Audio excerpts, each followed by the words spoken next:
hukum mengambil ilmu fiqh dari kuburiyun. Kuburiyun maksudnya kita kata balik kepada kaedah asal. Ahli bid'ah kita tak ambil ilmu daripada mereka dalam perkara yang mereka ada bid'ah padanya. Of course kuburiyun ada bid'ah dalam akidah. Dia mentakrirkan perkara-perkara yang berlawanan dengan hukum fiqh asal. Masalan, kalau kita tengok Ramli dalam Mughnil Muhtaj ataupun dalam Nihayatul Muhtaj, nah, dia mentakrirkan banyak perkara yang menyelisih mazhab Syafi'i radhiyallahu an untuk menyesuaikan dengan pahaman tasawuf yang dia ada, kuburiyah yang dia ada. So kalau orang yang macam ini memang kita tak boleh ambil secara asalnya, kita tak boleh ambil ilmu lah. Asalnya ahli bid'ah ni macam kata Ibn Uthaymin, apa benda pun kita tak boleh ambil. Pinjam pen pun tak boleh. Ya, Ibn Uthaymin dah sebut macam tu. Minta tolong asal pensel pun tak boleh. Asal ahli bid'ah, walaupun Ibn Uthaymin kata walaupun bid'ahnya ringan macam Asy'ariyah, asalnya tak boleh apa pun. Jangan kata ilmu fiqh, ilmu matematik pun asalnya tak boleh. Kan? Tapi kelonggaran itu datang setelah ada kekurangan pada ahli sunnah wal jamaah. Of course lah, kita sekarang bukan sekat menuntut ilmu daripada ahli bid'ah, kapiak. Kan? Kami dulu, walaupun kami SMK, kami ngaji fizik cikgu Cina. Bismillahirrahmanirrahim. Kembali bersama saya Zulkarnain El-Maduri, Zulkarnain El-Maduri. Alhamdulillah, fa inna ahsanal kalami kalamullah wa khairul huda huda Muhammad sallallahu alaihi wasallam wa syarrul umuri muhdatsatuha fa inna kulla muhdatsan bid'ah wa kulla bid'atin dhalalah wa kulla dhalalatin finnar. Ada yang akan kita angkat lagi berkaitan dengan yaitu Ustadz Asri, juga di wilayah Malaysia ya, terkait dengan belajar ilmu kepada kuburiyun. Jadi kalau kuburiyun itu identik dengan ahlul bid'ah. Kalau dulu itu Idrus Ramli pernah menghimbau pengikut-pengikutnya untuk tidak bermakmum kepada Wahabi. Juga tidak mengikuti, tidak belajar di sekolah-sekolah Wahabi. Maksudnya ini iklan supaya mereka mondok di pondoknya pesantren Idrus Ramli maksudnya gitu. Yang kelak lahirnya ya rata-rata generasinya sama dengan Idrus Ramli, sama semua itu. Yang menjadi penghujat, menjadi tukang maki. Nah, Idrus Ramli pernah seperti itu, artinya jangan bermakmum kepada Wahabi. Yang pertama, yang kedua jangan menyekolahkan anaknya yaitu ke pesantren-pesantren Wahabi. Nah, jawabannya ini Dr. Asri menjawab sekarang. Dr. Asri menjawab bahwasanya menurut Ustadz Asri itu belajar kepada kuburiyun itu sama halnya belajar kepada ahlul bid'ah. Kita mempelajari ilmu misalnya dari maling, maka pendidikan yang kita dapatkan bagaimana cara menggarong gitu. Dalam konsep pemikiran ahlul bid'ah sudah pasti ingin menurunkan warisan pemikiran kepada pengikut-pengikutnya. Ya, contohnya ya seperti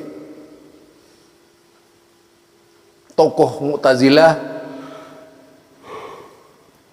Al-Jubai ketika mendidik anak tirinya yaitu Abu Hasan Al-Asy'ari yang menjadi tokoh Asy'ariyah, dididik sehingga dia menjadi Syiah.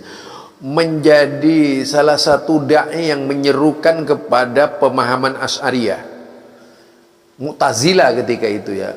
Itu 40 tahun berada, dia 10 tahun belajar, 10 tahun ibunya kawin dengan Jubai, otomatis selama 40 tahun dia besar dalam asuhan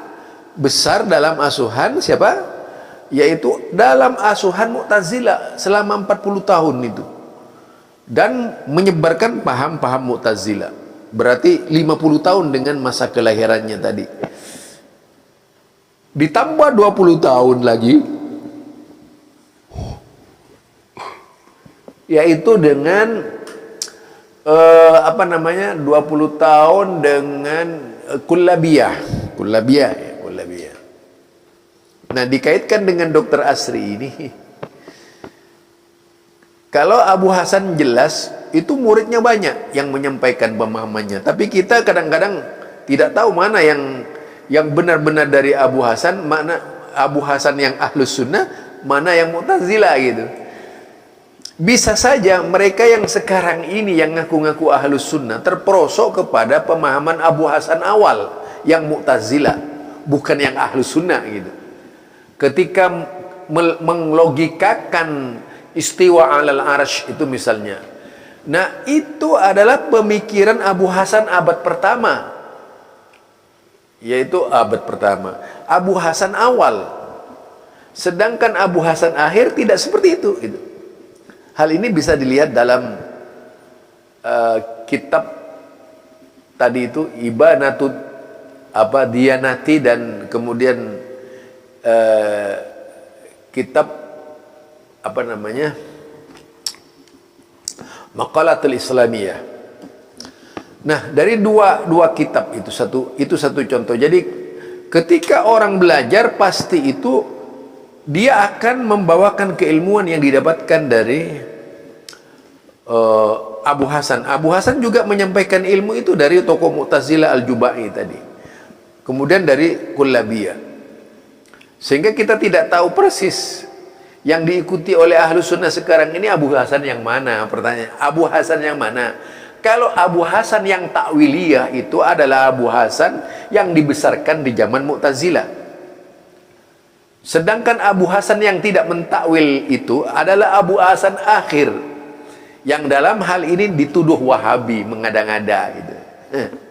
Jadi ada dua, artinya mereka yang sekarang ini adalah pengikut Mu'tazilah, karena yaitu berjalan di atas pemahaman Abu Hasan awal pertama kali. Nah, karena di akhir perjalanan hidupnya dia adalah Ahlus Sunnah. Nah, ini yang tidak diikuti langkah-langkahnya Abu Hasan. Sehingga yang banyak mereka itu adalah orang yang terperosok ke dalam pemahaman Mu'tazilah tadi. Itu ya. Jadi itu kalau berbicara. Makanya di sini ketika kita belajar salah dari orang lain dalam memahami akidah, maka seterusnya akan salah itu. Kemudian memperkenalkan kesalahan itu sebagai kebenaran, bahwa salah itu adalah kebenaran gitu. Dan diyakini sebagai kebenaran, lalu diperjuangkan kesalahan itu terus-menerus sampai mati. Bahkan diwariskan secara turun-menurun dari anak cucu, dari anak ke orang tua ke anak, anak ke orang tua ke anak, begitu seterusnya keilmuan itu. Ya tidak heran kalau di dalam Islam ini akhirnya terjadi banyak macam pendapat. Intinya kalau kita berbicara berguru kepada ahlul bid'ah itu memang cukup membahayakan. Itu bisa dilihat ya, bagaimana guru itu akan sangat dominan. Kalau misalnya dalam sekarang itu Salafi eksklusif ya, yang mereka itu inklusif gitu misalnya. Muhammadiyah inklusif. Nah, Muhammadiyah itu puritan. Wow. Udah berbagai macam istilah itu diucapkan kepada kelompok-kelompok yang tidak sepaham.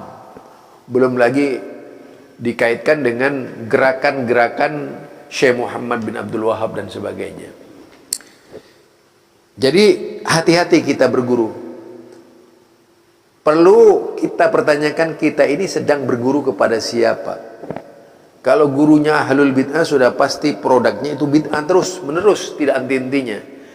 Mau lulusan Yaman, mau lulusan Mesir, mau lulusan Mekah, Madinah, kalau belajar kepada ahlul bid'ah, maka yang akan dilahirkan itu adalah yang bid'ah. Itu. Apalagi kalau sudah dicuci bersih otaknya, diganti dengan kebencian terhadap sebuah paham yang dianggap rival, maka seluruh orang-orangnya itu akan menempuh jalan seperti itu. Ini dari saya, Zulkarnain El-Maduri. Subhanakallahumma wa bihamdika asyhadu an la ilaha illa anta astaghfiruka wa atubu ilaik. Assalamualaikum warahmatullahi wabarakatuh.